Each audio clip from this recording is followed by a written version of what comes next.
కాన్స్టిట్యున్సీకి సంబంధించి మరి ఒక సెంట్రల్ ఆఫీస్ ఉండాలి కాబట్టి రోజు కార్యాచరణ కార్యక్రమం ఉంటుంది కాబట్టి దానికి సంబంధించి ఈరోజు రమణ్ గౌడ్ గారు, మహాలక్ష్మి రమణ్ గౌడ్ గారు అదేవిధంగా స్థానికంగా ఉన్నటువంటి డివిజన్ అధ్యక్షులు వారి ఆధ్వర్యంలో ఈ కార్యక్రమాన్ని ఈరోజు నిర్వహించుకున్నాం. ఈ కార్యాలయాన్ని ప్రారంభించుకున్నాం.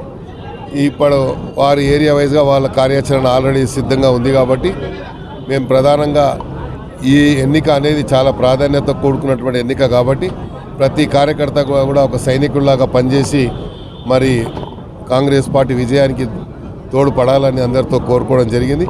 కార్యకర్తలందరూ కూడా కంకణబద్దులై పనిచేస్తూ ఉన్నారు. ఇంకా 10 రోజులు ఇలాగే పనిచేసినట్టయితే తప్పకుండా మన విజయం తప్పకుండా చేకూరుస్తుంది.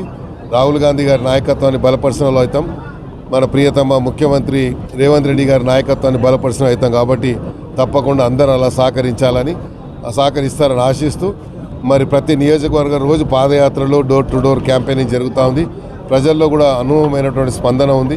అందరు కోరుకుంటున్నారు రావాలని, కాంగ్రెస్ రావాలని, రాష్ట్రంలో ఎలాగైతే మార్పు వచ్చిందో కేంద్రంలో కూడా మార్పు రావాలని ప్రజలు కోరుకుంటారు కాబట్టి తప్పకుండా ఈ బీజేపీ నాయకులు ఎన్ని రకాలు ఇది చేసినా కూడా ఈ దేశంలో ఉన్నటువంటి బడుగు బలైన వర్గాల ఎస్టీ ఎస్సీలకు సంబంధించి ఒక కాస్ట్ సెన్సస్ జరగాలని, కులగణన జరగాలని రాహుల్ గాంధీ గారి యొక్క జీవిత ఆశయంగా ఆయన చెప్తా ఉంటే ఇక్కడ ఉన్నటువంటి బీజేపీ పార్టీ ఏమో ఇది సాధ్యం కాదు అని చెప్పి ఏదైతే చెప్తా ఉన్నారో అందుకనే ఈ దేశంలో ఉన్నటువంటి ఎస్టీ ఎస్సీ బీసీ మైనారిటీలందరూ కూడా ఏకతాటిపైకి రావాల్సినటువంటి సమయం ఆసన్నమైంది.